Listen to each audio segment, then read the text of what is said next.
मौजूद है। तो सस्कैचुअन में क्वालिफाई करने के लिए अगर ये जो 60 पॉइंट्स का क्राइटेरिया है तो ये किस तरह से मीटअप किया जा सकता है?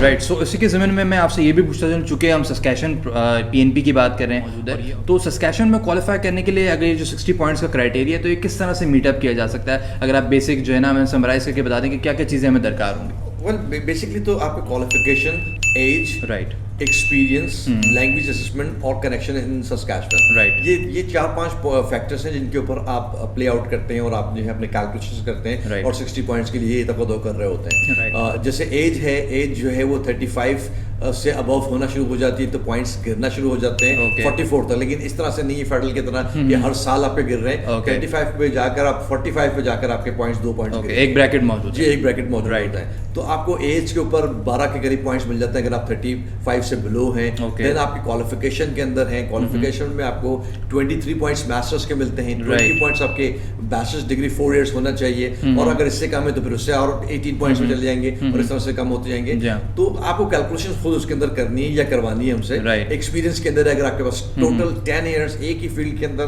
जो है एक्सपीरियंस है तो फिर आपको किस तरीके से होगा कि आपको 15 पॉइंट्स तक आपको मिल जाएंगे। ओके, ये लास्ट 10 इयर्स में विदाउट गैप होना चाहिए। तो ये आपका जो है ना फैक्टर्स हो गए। इसमें लैंग्वेज असेसमेंट बहुत बड़ा वाइटल रोल प्ले कर रहा है और वो ऐसा है कि आपके पास अगर सबसे हाईएस्ट बैंड मार्क्स है CLB 8। Okay. CLB 8 क्या है कि 6.5 सब फैक्टर्स के अंदर, रीडिंग, राइटिंग और स्पीकिंग के अंदर और लिसनिंग के अंदर 7.5। Okay. ये CLB 8 है। ये हाईएस्ट पॉइंट्स आपको 20 पॉइंट्स तक दिला देता है। Right. इससे नीचे आपके 18 पॉइंट्स अगर होंगे तो वो होंगे CLB 7 के, 6 इन ईच होना चाहिए। फिर इससे नीचे अगर आएंगे 16 पॉइंट्स होंगे वो आपके होंगे CLB 6 के, जिसमें आपको मतलब है कि 5 पॉइंट्स के करीब। Right. तो डिपेंड करता है कि आप कैलकुलेट करके देखते हैं कि आप किस तरीके से 60 एंड अबव पॉइंट्स Right. बना सकते हैं। तो अपने रिज्यूमे हमें भेजें या खुद कैलकुलेट करेंगे, जैसे मैंने कहा, तो आपको खुद अंदाजा भी हो जाएगा कि मेरी पोजीशन इस वक्त क्या है। ऑक्यूपेशन की लिस्ट मौजूद है सस्कैचुअन की अपनी वेबसाइट के ऊपर। इससे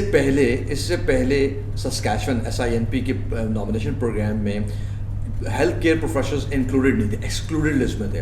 और ये वो बात है जो मैं बहुत अरसे दराज से, जब से ये बैलेटिंग सिस्टम शुरू हुआ है तब से मैं ये लोगों को एडवाइस कर रहा हूँ, काउंसिल कर रहा हूँ, उनको समझा रहा हूँ, क्योंकि कुछ लोग हमारे पास आते हैं और ये सिर्फ उन लोगों के लिए बात है, बाकियों की तो नहीं है, लेकिन कुछ लोग हमारे पास ये आते हैं और ये कहते हैं कि ना अभी तो कट ऑफ ये चल रहा है, अभी तो ये वाले प्रोफेशंस अवेलेबल नहीं है, मेरा प्रोफेशन जो है वो इतने सालों से तो आया नहीं है, तो मैं क्यों जाऊँ। तो ये उनके लिए वो ये सारे जवाबात हैं। उससे पहले भी हम एग्जाम्पल्स के तौर पर ये लोगों को बताते रहे हैं कि नर्सेज किस तरीके से नोवा स्कॉटिया ने जो है वो सिलेक्ट कर ली, जबकि नर्सेज कभी भी इन डिमांड नहीं रहे। तो ये बात वाज़ेह रहे और लोगों को ये समझने चाहिए बैलेटिंग सिस्टम के अंदर कि कभी भी आप ट्रैक रिकॉर्ड को देखकर या पीछे जो प्रीवियस हिस्ट्री चल रही है और जो ट्रेंड चल रहा है, प्रीवियस ट्रेंड को देखकर हम बैलेटिंग के अंदर नहीं अप्लाई करते हैं। जितने भी प्रोफेशंस हैं, ऑक्यूपेशंस हैं, उनको अगर चांस लेना है, उनकी एज मौजूद है, क्वालिफिकेशन मौजूद है, तो वो बैलेटिंग के अंदर आएंगे। आने के बाद इंतजार करेंगे। इससे इन्विटेशन सिस्टम में यू नेवर नो अगले 2 राउंड्स में क्या होने वाला है, अगले 4 राउंड्स में क्या होने वाला है, आपको नहीं मालूम है। तो आप देखकर जब अप्लाई करेंगे कि मेरा प्रोफेशन अब तो आ गया है, तो हो सकता है कि वो 1 राउंड ही चला हो। तो इसलिए हम जो है वो ये कहते रहते हैं कि लोगों को बैलेटिंग के अंदर आना प्री रिक्विजिट्स कंप्लीट करने के बाद, क्योंकि अगर आप प्री रिक्विजिट्स कंप्लीट नहीं करेंगे और आपने देखा कि मेरा प्रोफेशन आ गया है, मैं पॉइंट्स भी मीट कर रहा हूँ, तो फिर जो है वो उस प्रोसेस का हिस्सा बनेगा और 2 से 4 महीने के बाद पूल के अंदर आ रहा होगा और उस वक्त तक वो राउंड्स होकर निकल भी चुके होते हैं। जिस तरीके से नोवा स्कॉटिया ने किया, एक दफा नर्सेस को सिलेक्ट किया, उसके बाद आज तक भी जो है कोई पता नहीं है। यू नेवर नो अगले कुछ और उसमें आ जाए। तो कम से कम भी 2 साल का अपने जहन में टेन्योर रखा करें पूलिंग का। 2 साल पूलिंग के बाद अगर एक प्रोफाइल 1 साल के लिए वैलिड होती है, अगर उसमें सिलेक्शन ना भी हो तो दूसरे साल के लिए भी आप कर सकते हैं। बिल्कुल। और हेल्थ केयर प्रोफेशनल्स के लिए खास तौर पे मेरे ख्याल फूड फॉर थॉट है, क्योंकि उनको हमेशा से ये लगता रहा है कि भाई चूंकि लाइसेंसिंग वाला प्रोफेशन है तो प्रोविंसेस अक्सर नहीं पिक कर रहे होते, लेकिन हमारे सामने ये एग्जांपल मौजूद है। रिसेंटली भी स्टार्ट ऑफ द ईयर में न्यू फाउंडलैंड ने भी डॉक्टर्स को सिलेक्ट किया था।